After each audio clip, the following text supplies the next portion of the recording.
I'm Evan James, no other than yours truly. How are you now, Denise? May hinanakit sa tinig nito. Well, I can see you are very very happy and have forgotten me. Evan James, how did you bring me here? Manghang tanong niya. I had you followed and investigated. Then I knew you the first time I saw you with that man. Matigas na sabi nito. Bakit kailangan pa siyang paimbestigahan nito? Evan, maraming beses ko nang inisip na umuwi sa hacienda para malaman kung dumating ka na. But I knew I would just be wasting time. Sabi niyang pinakalmang sarili dahil sa kabiglaan. She was really surprised and shocked at the same time. Hindi ka na nagpakita pa sa akin. Pinilit niyang supili ng dating kaba sa kanyang dibdib kapag kasama niya to. Napakalaki na ng pinagbago nito. Ako? Hindi nagpakita? Sinong basta na lang umalis nang walang paalam? May pagkakataon ka noon, Denise, but you never did. Nagtagi sa mga bagang nito. Pinapunta mo ba ako dito para sumbatan? Hindi niya inaasahang naginanakit pala to sa kanya. Wala kang karapatan para sumbatan ako. Napapikit siya. She was caught off guard. Kailangan ba niya sumbatan din ito dahil hindi man lang siya hinanap nito? Hindi niya inaasahang galit ang isasalubong nito sa muling pagkikita nila. Lalo itong gumwapo at naging simpatikong itsura. Pero nang mga sandaling iyon ay arogante to. Noon na hindi to marunong magtaas ng tinig at kilay. Denise, untag nito sa kanya, dama niyang pagnanais nitong abutin ng palad niya. Ang ikulong siya nito sa mga bisig nito. Ngunit parang may pumipigil ditong hindi niya matanto. May nababanaagan siyang hinanakit sa pagkurap ng mga mata nito. They were now strangers to each other, but he brought her here. For what? She wanted to touch him too. Ngunit naroon ang pag-aalinlangan. Ano ang kanyang dahilan para gawin yon? Nakagat niyang kanyang ibabang labi. Pakaramdam niya ay nakasalang siya sa silya elektrika sa paraan ng pagtitig nito sa kanya. I must go. Yun lang ang nasabi niya. Hindi pa siya handang makausap to. Hindi niya alam kung paano siya magre-react dito. Her muscles were frozen. What was happening to her? Para siyang nakakita ng multo. Denise, hindi mo ako matatakbuhan. Hindi kita tinatakbuhan. In fact, gusto ko talagang makaharap ka rin para mapatunayan ko sa sarili ko na matagal ko nang tinatanong. Nagpakawala siya ng malakas na hininga. Para ano? To prove that I broke my promise? Sinong sisisihin natin? Nagtagi sa mga bagang nito. I don't know either. Nalulumong sagot niya.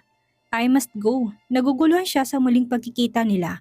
Parang napakalaki na ng pinagbago nito at hindi na nila kilalang isa't isa. Nakakailang na rin ang paraan ng pagtitig nito sa kanya. Sit down. Akala ko ba CPA ka? Akala ko rin naghahanap ka ng CPA. Hindi pala. Pinapunta mo lamang ako dito para sumbatan. It's useless, Evan James. Kung magbabatuhan tayo ng kasalanan. But it's clear to me that I wasted my time waiting for you. You hate me now. Lakas loob na sabi niya kahit nangangatog ng kanyang mga tuhod. Pigil din ang kanyang mga luha. Kung magtatagal pa siya dito ay baka magmukha siyang tanga kapag hindi niya napigilan ang kanyang sarili. Basta na lamang niyang yayakapin to. She held back her tears. I need a CPA and I need you. Mariing sabi nito. Nalito siya sa tinura nito. What exactly was he thinking now? Nakakatakot ang paraan ng pagtitig at pagsasalita nito. Then I'll recommend another one. Matatag na sabi niya. No, I want you. 25,000 monthly retainer. How is that? Nagbugat to ng malakas na hininga. Pakaramdam niya, pinapamukha nitong mayaman ito at mahirap lamang siya. Bakit napakaraming pinagbago to? Hindi niya tuloy malaman kung anong gagawin niya. But 25,000 was 25,000. Napakalaki nun para tanggihan niya dahil lamang takot siya dito. Hindi ba't yun naman ang gusto niya? Ang mapatunayan sa sarili niyang hindi na siya mahal nito? O hindi na niya mahal ito? Napapikit siya, luha ang umagos sa kanyang pisngi. 9 years of separation. Paano niya panghahawakan ang mga pangako nila noon? They were false hopes that made her cry all the time.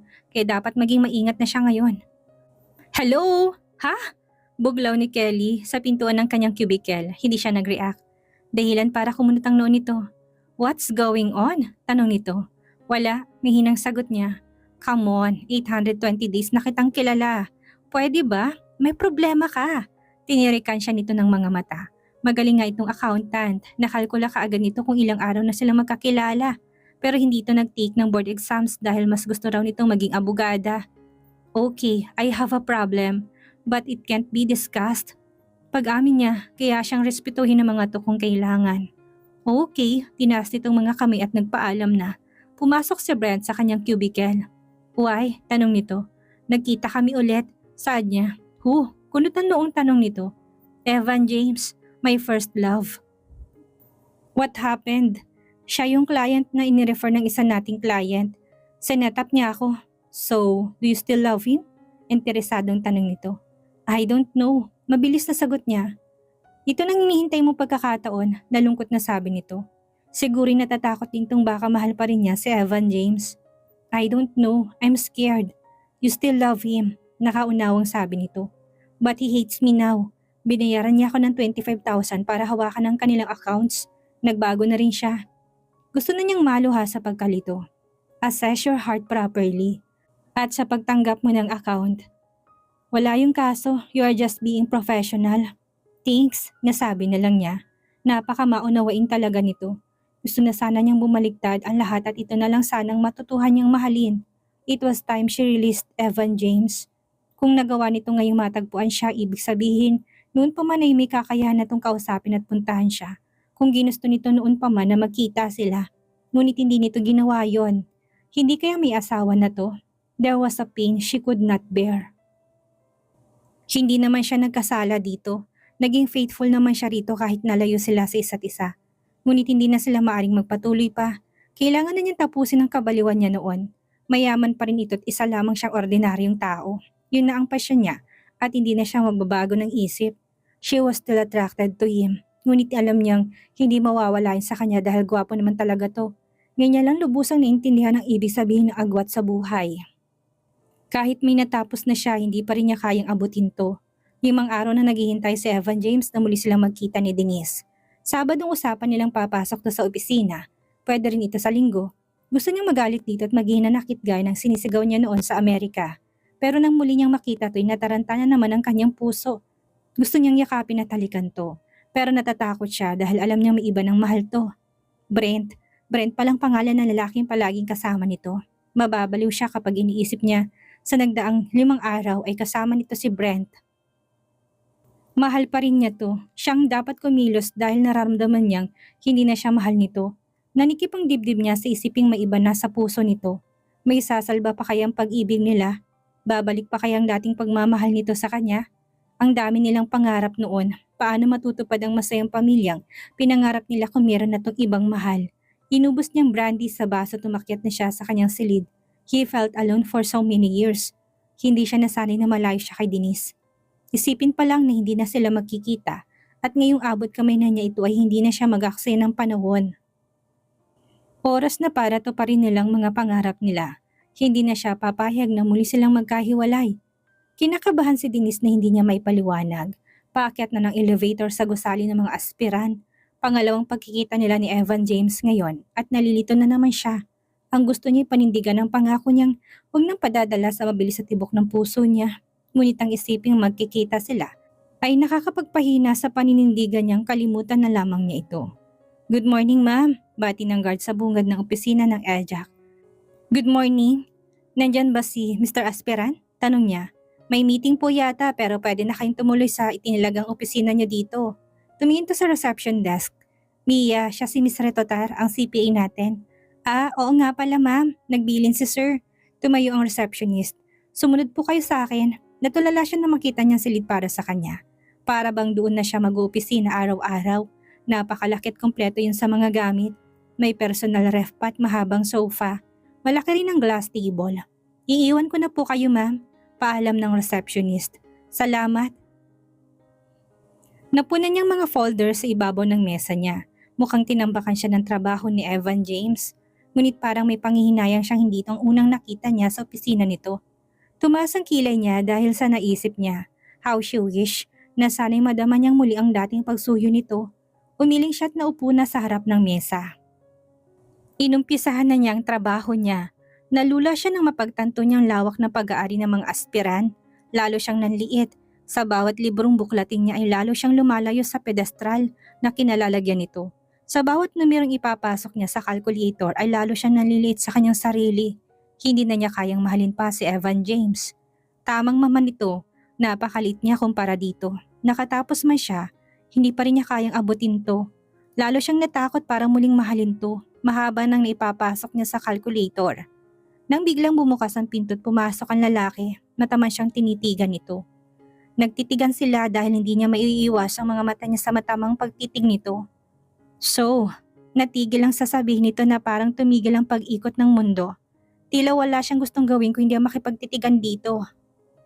Naninigas din ang kanyang mga daliri at hindi na niya alam kung saan tumigil ang mga yon. Sa pagpindot sa mga number, natuyuan siya ng lalamunan. Nagbuga siya ng malakas na hininga. Kanina inihanda na niya ang kanyang sarili, ngunit nawala na yata lahat ng lakas niya para pigilan ang malakas na kabog sa kanyang dibdib. Nangihinang kanyang sistema at wala siyang ibang nais gawin kundi ang ikulong ito sa mga bisig niya. Napakasimpatiko nito sa suot nitong long sleeve polo na sulat nakapaloob sa kulay abong pantalon nito. Kumikintab ang itim at mamahaling sapatos nito. Gusto niyang mainggit sa belt nitong nakapulupot sa bewang nito. Napatingin siya sa mukha nito. Napalunok siya na mapagtanto niyang lalo pala itong naging kaakit-akit sa paglipas ng maraming taon. Hindi kaya marami ng babaeng minahal nito at pinangakuan din ng masayang pamilya? Nanikip ang dibdib niya at nagbawi siya ng tingin. Hindi siya nagsalita. Hindi man lang nagawang bumati dito dahil natatakot siyang baka ibang lumabas sa bibig niya. Gusto sumigaw ng puso niya. I love you. Ganon din ang mga luhang nagbabadya ng bumuhos dahil nagsisikip ang dibdib niyang isipin kailanman. Hindi na niya mayayakap at masasabi ang katagang yon. Hay, sa wakas ay nagsalita to. Mukhang natulala rin ito sa muling paghaharap nila at hindi malaman kung anong gagawin. Lumapit ito sa mesa niya at naupo sa silya sa harap niya. Hello? Nagbaba siya ng tingin dahil sa takot na baka hindi na niya mapigilan ang kanyang sarili at yakapin ito, gaya ng gusto ng puso niya. Pero wala siyang karapatang gawin yon. So gano'n lang bang masasabi mo? May munting ngiting biglang sunilay sa mga labi nito. Wari may gusto rin itong gawin na hindi nito magawang gawin. Naroon din ang pangamba. Nakalarawan sa mga mata nito. Pumilig siya para kalmahin ang kanyang puso nagwawala. Pati ang tinig nito'y malakas pa rin ang epekto sa puso niya. Marami akong gagawin. Tumingin siya sa mga folders. Tumingin to sa wristwatch nito. Hindi ka ba kakain na muna? Gusto niyang batukan to, parang may mali sa pagbabago nito. Noon ay diretso itong mag-aanyaya, may kalakip ang paglalambing. Ngayon ay iba na ang paraan nito ng pag-anyaya. Baka naman natatakot itong mahuli ng kung sino man. Hindi na ba siya kayang paglaban nito gaya noon? Mamaya pa ako kakain, nagbaba siya ng tingin. Tumango ito, tumayo at tumingin sa kanya. Mamaya na rin ako kakain. Malamig na sabi nito na parang umaasang siya ang unang magsasabing gutom na rin. Tumango siya imbis na pakinggan ng kanyang puso. Gustong iumpog ni Evan James. Ang ulo niya sa dingding ng opisina niya. Bakit para siyang natorpe nang muling makita niya si Denise? Gusto niyang anyayahan to kanina, ngunit naunahan siya ng takot na baka tumanggi itong kumain sila. Dahil may nobyo ito at kilala niya itong hindi basta-basta sumasama sa kahit sinong lalaki. Nakumpirma niya yun ang sinabi nitong mamaya pa itong kakain. Ibig sabihin noon, ayaw na siya nitong makasama pang kumain. Takot siyang malaman ang gusto niyang malaman. Paano ko sabihin nitong wala ng pag-ibig nito sa kanya, na iba nagmamayari sa puso nito? Na nakalimutan na nitong mga pangarap nila, mababaliw siya kapag hindi niya narinig na mahal pa rin siya nito. Ngunit natatakot naman siyang tanungin yon. Shit, ano bang nangyayari sa kanya? Hindi naman siya ganun noon. Tumingin siya sa telepono. Katabi na niya ang opisina nito ngayon. Kahit anong oras niya gustong makita at makausap ito, magagawa na niya. Ngunit naroon sa puso niyang takot na nawala na siya sa puso nito. Natutup niya ang kanyang noo bago niya inangat ang auditibo. Kailangan niya ng lakas ng loob para muling kausapin to. Why was he transformed into a coward beast? Hindi na makapag-concentrate si Denise dahil sa kakaisip kay Evan James. Bakit ang laki ng pinagbago nito? Ganun ba talagang nagawa ng matagal nilang pagkakalayo? Nagkakailangan sila. Yun ang nadarama niya kaninang magkaharap sila. Bumuga siya ng malakas at muling tinutok ang isip sa ginagawa niya. Wala ring kwentang naumpisahan niya dahil sa pagkakadistract niya kaninang pumasok si Evan James. Nag-uumpisa pa lamang siya ulit nang basta bumukas na naman ang pinto. Pumasok ang isang magandang babaeng may tulak na trolley. Napaangat ang kanyang kilay. Ganito na bang ugaling ni Evan James? Gusto niyang matawa sa muling pagkabuhay ng kilig. Ma'am, ipinahatid ni sir. Nakangiting sabi ng babae. Thank you, pakisabi sa kanya. Ngumiti siya dito. Ngumiti naman to. Pakihintay raw po siya, ma'am. Kumunot ang noon niya, tumingin siya rito. Nginitian lamang siya nito saka nagpaalam na. Pagkasara ng pinto, natutup niyang kanyang dibdib. Tila naglulundag ang kanyang puso. Talagang nabuhay ng dating kilig sa katawan niya. Nakagat pa niya ang labi at napatingin na lamang sa pinto. Ngunit bigla namang bumukas yun pagkatapos ng isang mahinang katok na halos hindi na niya narinig. Tumingin to sa trolley. Kahit hindi nakangiti, hindi naman nababanaagan ng hinanakit nito sa mukha. Kumain na muna tayo. Kasual na anyaya nito, tumaas ang kilay niya. Tumingin siya dito. Gustong-gusto na niyang matawa. Are you inviting me to? Obvious ba? Tila nairitang sabi nito. Look, I don't know how to handle you anymore, Denise. Napakalayo mo na sa akin at napakalaki na ng pinagbago mo. Hindi ka na ang dating Denise na palagi kong pinagsasabihan ng mga pangarap ko. So don't be sarcastic to me. Nainis na sabi nito. Inayos na itong pagkain sa center table sa harap ng sofa. Umiling siya. Hindi niya alam kung anong nakakatawa dahil bigla na lang siyang bumanghalit ng tawa. Maaring pinagtatawanan niya mga sarili nila ni Evan James. O outlet lamang niya yon para hindi siya madala sa katorpehan nito. Yun bang na-master mo sa Harvard? Wika niya rito. What's funny, Denise? You're making me nervous.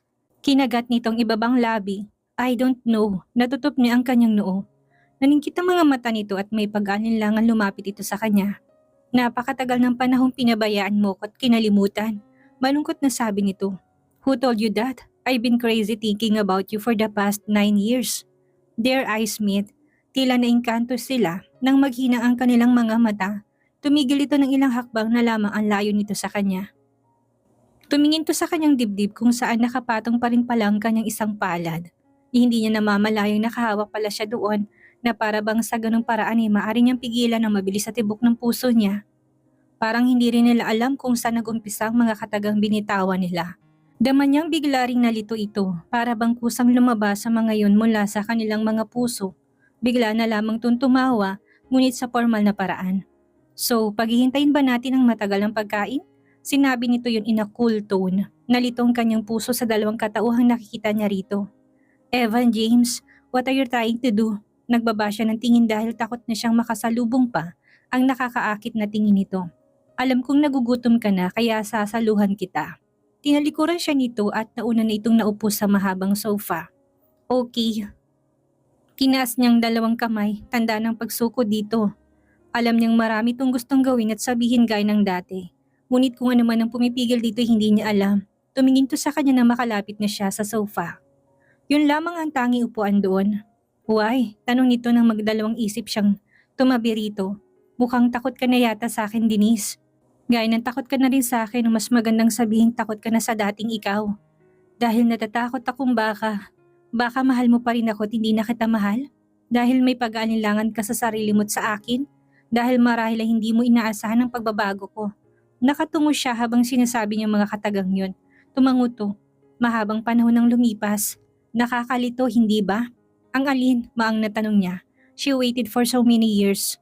At yun lamang ang sasabihin nito? Dahil hindi naging matibay ang inakala nating mga matitibay na pangako. Muli niyang pinigilan ang kanyang mga luha. Nalilito na ba ang damdamin mo? Kahit kumakalam ng sikmura niya, ang damdamin pa rin niyang nagugutom ng mga sandaling yon. Evan James stared at her for a long time. Parang wala siyang nais gawin ng mga sandaling iyon. Kung hindi ang mababasa, ang laman ng isip nito, mas nais niyang busugin nilang kanilang kaluluwa kaysa ang kanilang mga tiyan. That's your reason. Tumingin to sa plato nito. Bago ang lahat, maaari bang kumain na muna tayo? Alam kong hindi kita maisasamang lumabas kaya nagpadala na lamang ako dito ng pagkain.